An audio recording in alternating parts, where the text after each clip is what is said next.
Kita intro dulu. La la la la la la la la.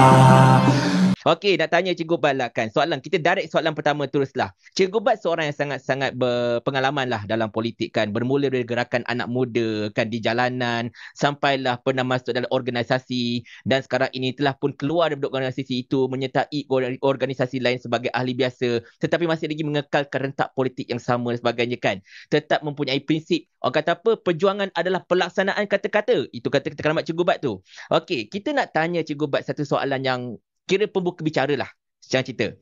Sekarang ni kita tengok dinamika politik kita ni dah berubah-ubah tau. Kan kita pernah ada kerajaan Barisan Nasional, kita pernah ada kerajaan Pakatan Harapan 22 bulan. Lepas tu kita ada kerajaan campuran Perikatan Nasional dan juga Barisan Nasional.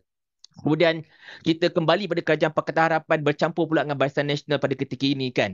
Kita dah mengalami, kalau ikut zaman kita lah kan, kita dah mengalami perubahan lebih kurang 7 atau 6 orang Perdana Menteri kalau ikutkan. Jadi kita nak cerita tentang zaman sekarang ni.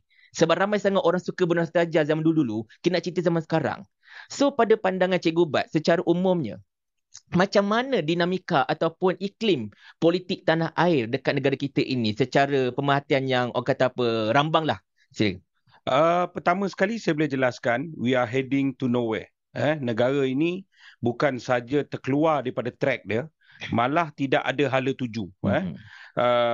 Bagaimana mata wang kita boleh turun serendah itu, walaupun Anwar cuma kata kita ni kita slightly turun dibezakan dengan US dollar. Tak, Anwar bohong. Ya, sebenarnya kita ni turun dibezakan dengan Singapura, dibezakan dengan Thailand, dan malah rekod mata wang kita paling teruk dalam sejarah minggu lepas kita dengan Singapura. Kan? Kerana bukan saja polisi luar, negara ni tak kelihatan apa dia polisi luar, malah polisi dalam negara sendiri tidak ada. Dia tak clear kan? Tidak jelas kan polisi dalam negara. Sebab Menteri Keuangan sibuk berjalan-jalan dengan Perdana Menteri. Jadi suasana paling teruk, prestasi daripada prestasi ekonomi sampailah prestasi sukan. Kita berada paling teruk sebenarnya. Keadaan keharmonian hubungan antara kaum dan agama ini paling teruk sekarang ini, kan? Jadi bagi saya ialah, dan situasi kestabilan kerajaan ini kerajaan yang paling tidak stabil. Kita tengok Anwar Ibrahim, Perdana Menteri kita, terpaksa membuat apa saja yang saya tengok bisnes dia ialah hari ni fikir macam mana besok masih jadi Perdana Menteri.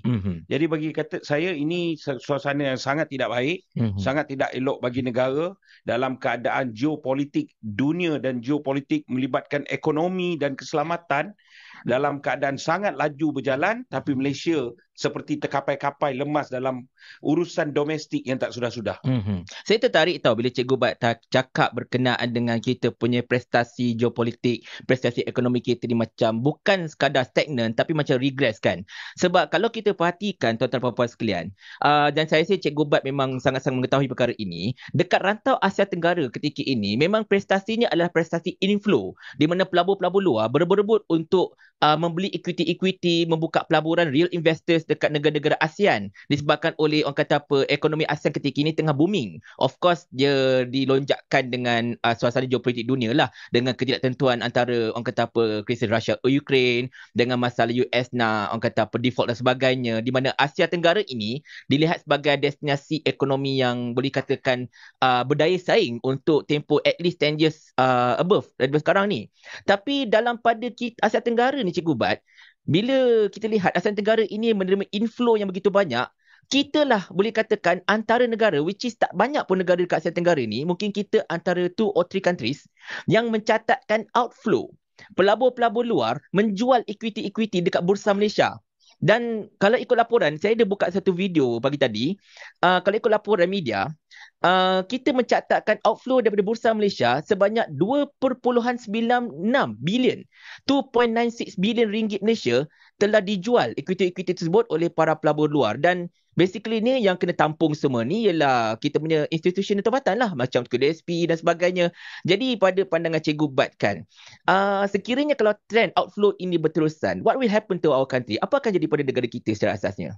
Negara kita sedang hilang daya saing. Negara kita takut dalam masa terdekat, bukan satu ketika nanti, dalam masa terdekat kita hilang relevansi kita, kan, dalam membentuk hubungan dagang dan sebagai destinasi perniagaan yang menarik bagi dunia kerana kecelaruan polisi dalaman dan arah tuju.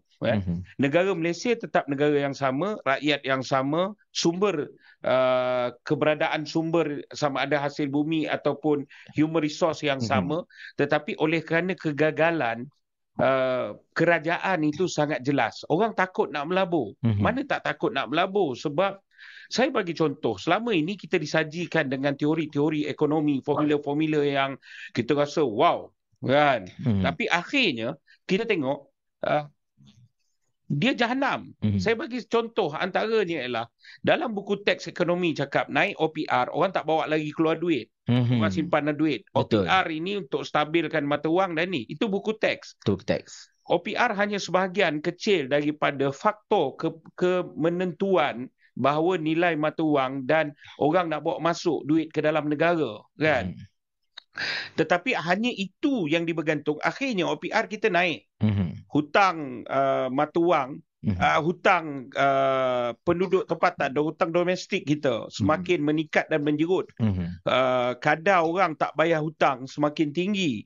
Tapi dalam keadaan OPR naik, mata wang kita tetap merudum, dan merudum bukan saja US dollar, merudum dengan semua mata wang lain dalam rantau ini. Betul. Ketika orang lain boleh membina ekonomi, kenapa kita tidak? Betul. Kan? Itu yang kita tertarik tu, sebab kalau cikgu perhatikan dekat ucapan dekat Parlimen semalam, kan Perdana Menteri kita Datuk Seri Anwar Ibrahim, dia telah mengatakan bahawa dia nak membandingkan Singapura menaikkan OPR dan Sing dollar kukuh.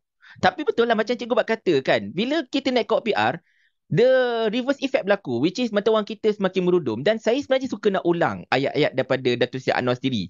Dia kata, kenapa ringgit jatuh? Sebab hang tak reti jaga negara ni. Betul tak macam tu? Dia persoalan dia beginilah. Anwar kena sedar segera. Dia kena perbaiki kabinetnya, kan? Anwar dan Zahid ni saya tak tahulah, dua-dua harus direhat atau seorang-seorang kena rehat dan bertenang dulu.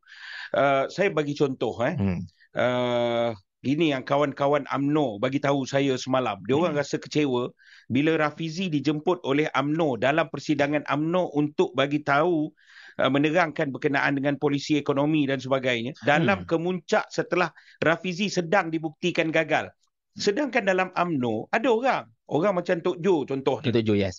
Tok Jo, walaupun kita banyak kritikan terhadap Tok Jo, tapi dia Tok Johari 100 kali lebih baik daripada Rafizi. Of course, dia pengalaman tinggi pun. Dan kenapa UMNO ni tak ada maruah ambil orang yang telah terbukti gagal? Dan itu yang saya kata, urus parti gagal, urus domestik gagal, even urus company dia pun tak berapa sangat kan. Rafizi handle company yang rugi. Saya tak pastilah dia rugi nak elak cukai ke, menipu, ataupun dia memang rugi telungkup.